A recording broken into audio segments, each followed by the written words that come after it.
kekerasan seksual di lingkungan pendidikan melonjak sepanjang tahun 2021. Baik di lingkungan ini. Beberapa waktu terakhir, kasus kekerasan seksual terhadap mahasiswi hingga santriwati mencuat ke permukaan. Saudara, kasus kejahatan seksual di lingkungan pendidikan ibarat fenomena gunung es yang masih saja terus berkembang.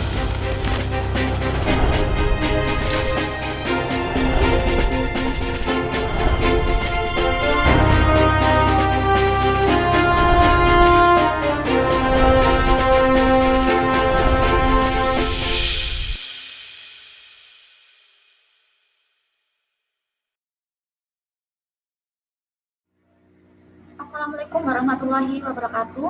Kami dari kelompok 5 yang beranggotakan saya sendiri yaitu Dinda Fitri Dastia dan juga rekan-rekan saya ada Eka Putri Mailani, Francisca Romania, Hani Dia Ramadhani, Ilham Haria dan juga Jihan Rahmawati. Di sini kami akan membahas mengenai pelecehan seksual di lingkungan pendidikan. Seperti yang Anda lihat di awal tadi, sudah terdapat banyak pemberitaan mengenai adanya pelecehan seksual di lingkungan pendidikan di Indonesia. Oleh karena itu, mari kita membahas mengenai pelecehan seksual. Next.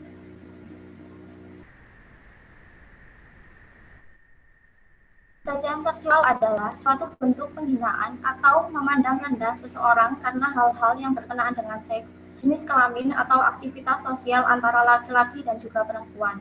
Terdapat beberapa jenis. Yang pertama, seksual adalah hal yang menyangkut seks atau jenis kelamin. Yang kedua, harassment atau penggunaan penggangguan ketenangan yang sifatnya tidak diundang subjek yang diganggu. Yang ketiga, leceh atau mengejek, merendahkan martabat, dan yang terakhir adalah pelecehan, yaitu tindakan menurunkan martabat. Next.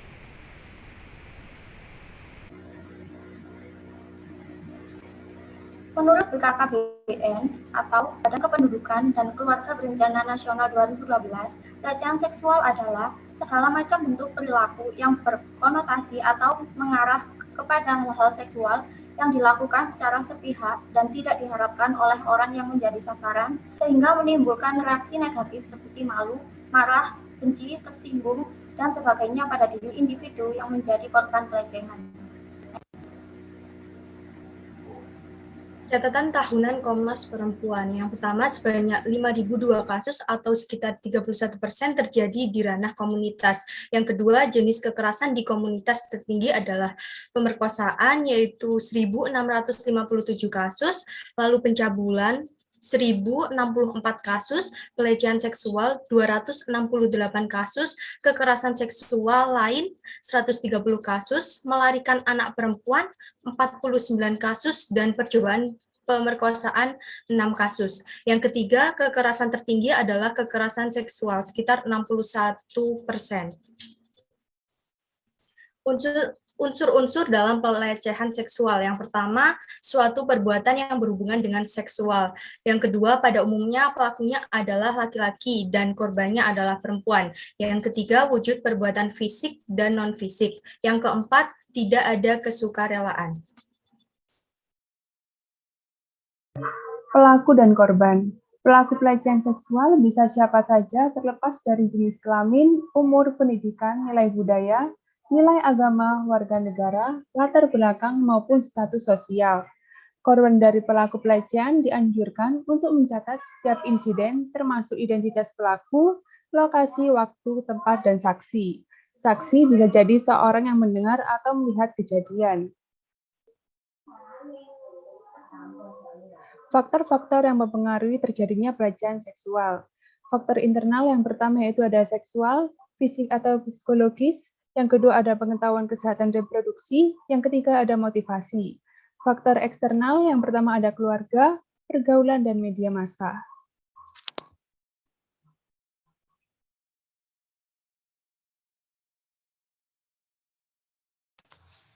Contoh-contoh pelecehan seksual menurut perilakunya. Yang pertama yaitu komentar seksual tentang tubuh. Yang kedua, ajakan seksual. Yang ketiga, sentuhan seksual. Yang keempat, grafiti seksual. Yang kelima, isyarat seksual. Yang keenam, lelucon kotor seksual. Yang ketujuh, menyebarkan rumor tentang aktivitas seksual orang lain. Yang kedelapan, menyentuh diri sendiri secara seksual di depan orang lain.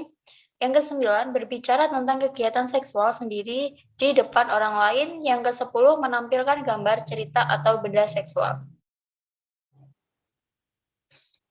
Perlindungan hukum. Pasal 289 sampai 297 tentang pencabulan.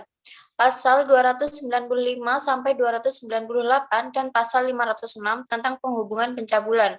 Pasal 286 sampai 288 tentang persetubuhan dengan wanita di bawah umur. Pasal 281 sampai 283 tentang tindak pidana terhadap kesopanan. Undang-Undang Perlindungan Anak UU PA nomor 23 tahun 2003. UU nomor 23 tahun 2004 tentang penghapusan kekerasan dalam rumah tangga KDRT. Selanjutnya adalah dampak pelecehan seksual. Ada 3 dampak pelecehan seksual, yaitu psikologis, fisik, dan sosial. Dampak psikologis diantaranya adalah mudah marah, merasa selalu tidak aman, mengalami gangguan tidur, mimpi buruk, ketakutan, rasa malu yang besar, syok, dan frustasi. Dan dampak fisik diantaranya adalah muncul nyeri kronis, infeksi atau pendarahan pada vagina atau anus, terkena penyakit menular seksual, PMS, seperti chlamydia, herpes, hepatitis, dan HIV. Dan yang terakhir adalah dampak sosial, diantaranya sulit mempercayai orang lain, sering mengisolasi diri, enggan dan bahkan takut menjalin relasi dengan orang lain secara dekat.